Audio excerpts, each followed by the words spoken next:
Tu dois refuser les condamnations du diable.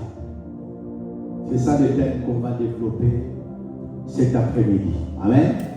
Ça veut dire quand Moïse a refusé la souffrance, quand Moïse a refusé d'être appelé le fils de la fille de Pharaon, c'est là où Dieu l'avait qualifié. Tu dois refuser la souffrance. Tu dois refuser la pauvreté. Tu dois refuser les lois établies dans votre famille. La Bible dit dans Romains 8, le premier verset, il n'y a donc maintenant aucune condamnation en ceux qui sont en Jésus-Christ.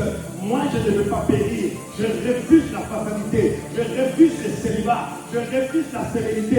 Est-ce que tu peux te lever comme ça?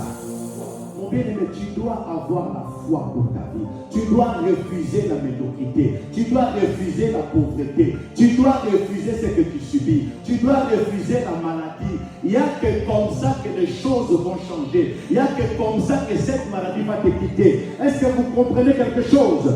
La première des choses, c'est de prendre conscience que ce que tu vis, ce n'est pas normal. Et tu dois vouloir à tout prix que ces mauvaises choses cessent. Amen. C'est cette attitude qui pousse à Dieu de t'accomplir. C'est ça la foi. Tu ne sais pas comment ça va se passer.